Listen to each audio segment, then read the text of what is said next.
Hi friends, ಎಲ್ರಿಗೂ ನಮಸ್ಕಾರ. ನಮ್ಮ ಚಾನಲ್ಗೆ ಮತ್ತೊಮ್ಮೆ ನಿಮ್ಮೆಲ್ರಿಗೂ ಸ್ವಾಗತ. ಈ ವಿಡಿಯೋದಲ್ಲಿ ನಾವು ಶ್ರವಣಬೆಳಗೊಳದಲ್ಲಿರೋ ಗೊಮ್ಮಟೇಶ್ವರನ ಪ್ರತಿಮೆ ಬಗ್ಗೆ ಇರೋ ಕೆಲವೊಂದು ವಿಸ್ಮಯಕಾರಿ ವಿಷಯಗಳನ್ನ ತಿಳ್ಕೊಳ್ಳೋಣ ಬನ್ನಿ.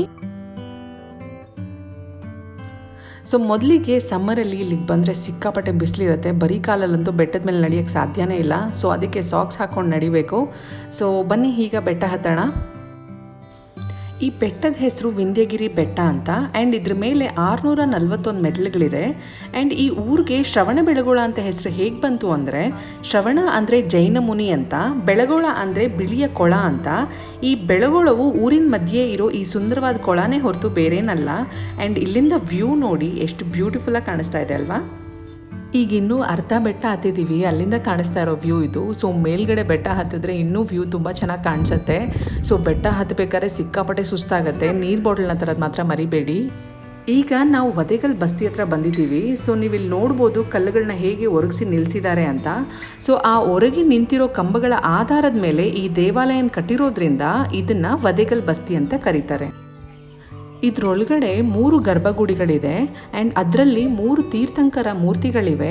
ಸೊ ಈ ಮೂರ್ತಿಗಳನ್ನ ಬಳಪದ ಕಲ್ಲಿನಿಂದ ಮಾಡಿದ್ದಾರೆ. ಸೊ ಈ ಮೂರ್ತಿಗಳ ಹೆಸರೇನೆಂದರೆ ಆದಿನಾಥ, ಶಾಂತಿನಾಥ ಮತ್ತು ನೇಮಿನಾಥ ಅಂತ. ಸೊ ಜೈನ ಧರ್ಮದ ಪ್ರಕಾರ 24 ತೀರ್ಥಂಕರು ಇರ್ತಾರೆ. ಸೊ ಅದರೊಳಗೆ ಮೊದಲನೇ ತೀರ್ಥಂಕರ ಬಂದು ಈ ಆದಿನಾಥ. ಸೊ ಇವರೇ ಬಂದು ಬಾಹುಬಲಿಯವ್ರ ತಂದೆ. ಸೊ ಇವರು ಕೂಡ ಒಬ್ಬ ದೊಡ್ಡ ರಾಜನಾಗಿರ್ತಾರೆ. ಸೊ ಇವರು ತುಂಬ ಸುಖ ಸಂತೋಷದಿಂದ ರಾಜ್ಯಭಾರ ಕೂಡ ಮಾಡ್ತಾ ಇರ್ತಾರೆ. ಆದರೆ ಸ್ವಲ್ಪ ವರ್ಷಗಳಾದಮೇಲೆ ಅವ್ರಿಗೆ ತುಂಬ ವೈರಾಗ್ಯ ಉಂಟಾಗ್ಬಿಡುತ್ತೆ. ಸೊ ಆವಾಗ ಅವರು ರಾಜ್ಯಭಾರನೆಲ್ಲ ಅವ್ರ ಮಕ್ಕಳಿಗೆ ವಹಿಸಿ ಸನ್ಯಾಸ ದೀಕ್ಷೆ ತೊಗೊಂಡ್ಬಿಡ್ತಾರೆ. ಸ್ವಲ್ಪ ವರ್ಷಗಳ ನಂತರ ಆದಿನಾಥನ ಥರಾನೇ ಶಾಂತಿನಾಥ ಮತ್ತು ನೇಮಿನಾಥ ಅನ್ನೋರು ಕೂಡ ಸನ್ಯಾಸ ದೀಕ್ಷೆ ತಗೋತಾರೆ. ಸೊ ಅವ್ರ ಮೂರ್ತಿಗಳನ್ನ ಕೂಡ ನೀವಿಲ್ಲಿ ನೋಡ್ಬೋದು. ಆ್ಯಂಡ್ ಇದನ್ನು 10ನೇ ಶತಮಾನದಲ್ಲಿ ಚಾವುಂಡರಾಯ ಅನ್ನೋರು ಕಟ್ಟಿಸಿದ್ದಾರೆ ಅಂತ ಹೇಳಲಾಗುತ್ತೆ.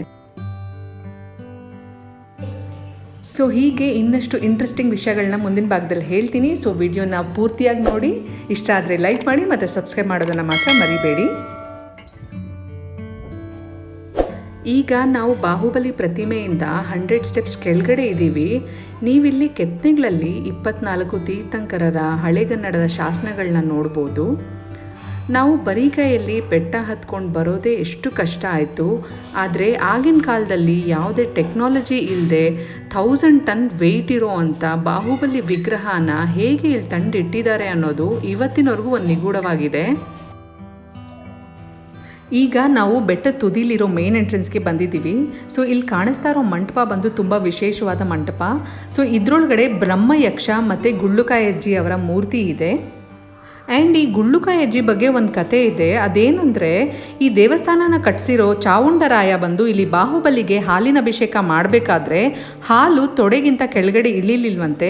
ಸೊ ಆಗ ಅಲ್ಲಿದ್ದ ಗುರುಗಳು ಈ ಗುಳ್ಳುಕಾಯಿ ಅಜ್ಜಿ ತಂದಿರೋ ಹಾಲಿನಿಂದ ಅಭಿಷೇಕ ಮಾಡುವಂತ ಅವ್ರಿಗೆ ಹೇಳಿದಾಗ, ಆ ಹಾಲಿನಿಂದ ಅಭಿಷೇಕ ಮಾಡಿದಾಗ ಆ ಹಾಲು ಪೂರ್ತಿಯಾಗಿ ಕೆಳಗೆ ಬಂದು ಇಡೀ ಬೆಟ್ಟನ ಆವರಿಸ್ಕೊಂಡ್ಬಿಡ್ತಂತೆ. ಚಾವುಂಡರಾಯ ತನ್ನ ಸಾಧನೆ ಬಗ್ಗೆ ತುಂಬ ಹೆಮ್ಮೆ ಪಡ್ತಿದ್ದಂತೆ.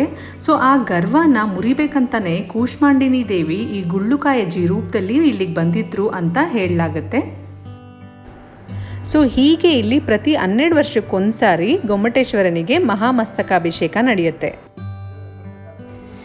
ಓಕೆ, ಸೊ ಈಗ ನಾವು ಬಾಹುಬಲಿ ಮೂರ್ತಿ ಬಗ್ಗೆ ಇರೋ ಕೆಲವೊಂದು ರೋಚಕ ವಿಚಾರಗಳನ್ನ ತಿಳ್ಕೊಳ್ಳೋಣ ಬನ್ನಿ.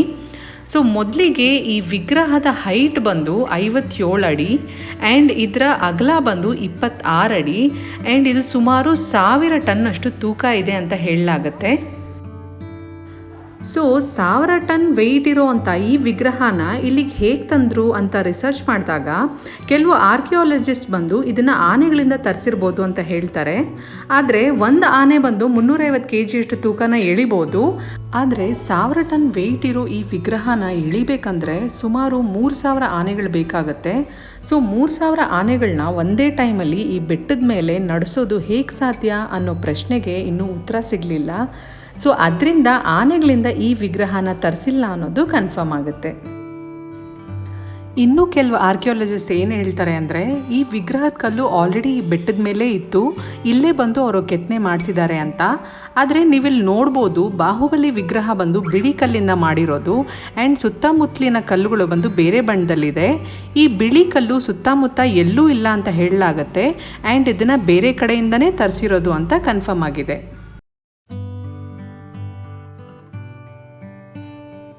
ಆ್ಯಂಡ್ ಇನ್ನೊಂದು ಇಂಪಾರ್ಟೆಂಟ್ ವಿಷಯ ಏನಂದರೆ ಇದನ್ನು ದಂಡನಾಯಕನಾದ ಚಾವುಂಡರಾಯ ಕ್ರಿಸ್ತಶಕ 981ರಲ್ಲಿ ಏಕಶಿಲೆಯಲ್ಲಿ ಕೆತ್ತಿಸಿರೋದು, ಅಂದರೆ ಸಿಂಗಲ್ ಬಂಡೆಕಲ್ಲಿನಿಂದ ಕೆತ್ತಿಸಿರೋದು. ಸೊ ಯಾವುದೇ ಬೇರೆ ಕಲ್ಲಿಂದ ಇದನ್ನು ಜೋಡಣೆ ಮಾಡಲಾಗಲಿಲ್ಲ. ಸೊ ಅದರಿಂದ ಇದು ನಮ್ಮ ದೇಶದ ಹೆಮ್ಮೆಯ ಏಕಶಿಲಾ ಮೂರ್ತಿಯಾಗಿದೆ.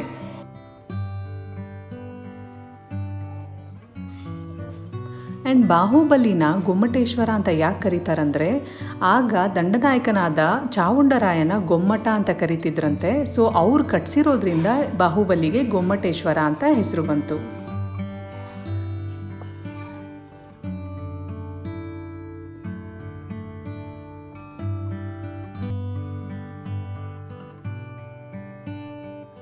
ಸೊ ಆಗಲೇ ನಾನು ಹೇಳಿದ್ನಲ್ಲ ಕೂಷ್ಮಾಂಡಿನಿ ದೇವಿ ಗುಳ್ಳುಕಾಯಿ ಅಜ್ಜಿಯಾಗಿ ಇಲ್ಲಿಗೆ ಬಂದಿದ್ರು ಅಂತ. ಸೊ ಕೂಷ್ಮಾಂಡಿನಿ ದೇವಿಗೂ ಇಲ್ಲೊಂದು ಗರ್ಭಗುಡಿ ಕಟ್ಸಿದ್ದಾರೆ ನೋಡಿ.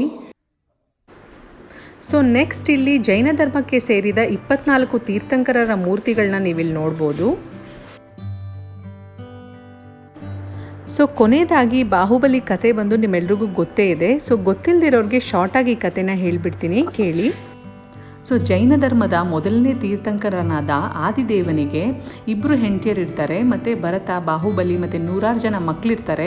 ಸೊ ಆದಿದೇವನಿಗೆ ವೈರಾಗ್ಯ ಉಂಟಾಗಿ ಮಕ್ಕಳಿಗೆ ರಾಜ್ಯಭಾರನ ಒಪ್ಪಿಸ್ಬಿಡ್ತಾನೆ.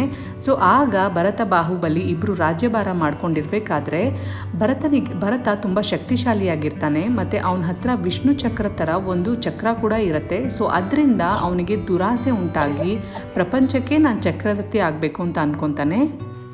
ಸೊ ಆ ಚಕ್ರದ ಸಹಾಯದಿಂದ ಇಡೀ ಪ್ರಪಂಚನೇ ಗೆದ್ಕೊಂಬರ್ತಾನೆ. ಆದರೆ ಬಾಹುಬಲಿ ರಾಜ್ಯ ಮಾತ್ರ ಗೆದ್ದಿರೋದಿಲ್ಲ. ಸೊ ಬಾಹುಬಲಿ ಹತ್ರ ಬಂದು ಕೇಳಿದಾಗ ಅವನು ನಿನಗೆ ರಾಜ್ಯ ನಾನು ಕೊಡೋಕ್ಕಾಗೋದಿಲ್ಲ, ಬೇಕಂದರೆ ನಿನ್ನ ಜೊತೆಗೆ ಯುದ್ಧ ಮಾಡ್ತೀನಿ ಅಂತ ಹೇಳ್ತಾನೆ. ಸೊ ಇವರಿಬ್ಬರಿಗೂ ಘೋರವಾದ ಯುದ್ಧ ನಡೆಯುತ್ತೆ. ಸೊ ಅದರೊಳಗಡೆ ಬಾಹುಬಲಿನೇ ಗೆಲ್ತಾನೆ. ಆದರೆ ಅಣ್ಣ ನೋವಿನಿಂದ ನರಳ್ತಾ ಇರೋದನ್ನ ನೋಡಿದ್ಮೇಲೆ ಬಾಹುಬಲಿಗೆ ತುಂಬ ವೈರಾಗ್ಯ ಉಂಟಾಗ್ಬಿಡುತ್ತೆ. ಸೊ ಹೀಗೆ ಅಣ್ಣ ಇಷ್ಟಪಟ್ಟಿರೋ ರಾಜ್ಯ ನನಗೆ ಬೇಡ ಅಂತ ನಿರ್ಧರಿಸಿ ಇದರಿಂದ ಶಾಂತಿ ನೆಮ್ಮದಿ ಸಿಗೋದಿಲ್ಲ ಅಂತ ಹೇಳಿ ತನ್ನ ಸಾಮ್ರಾಜ್ಯನ ಭರತನಿಗೆ ಕೊಟ್ಟು ತಪಸ್ ಮಾಡೋಕ್ಕೆ ಅಂತ ಕಾಡಿಗೆ ಹೊರಟುಬಿಡ್ತಾನೆ.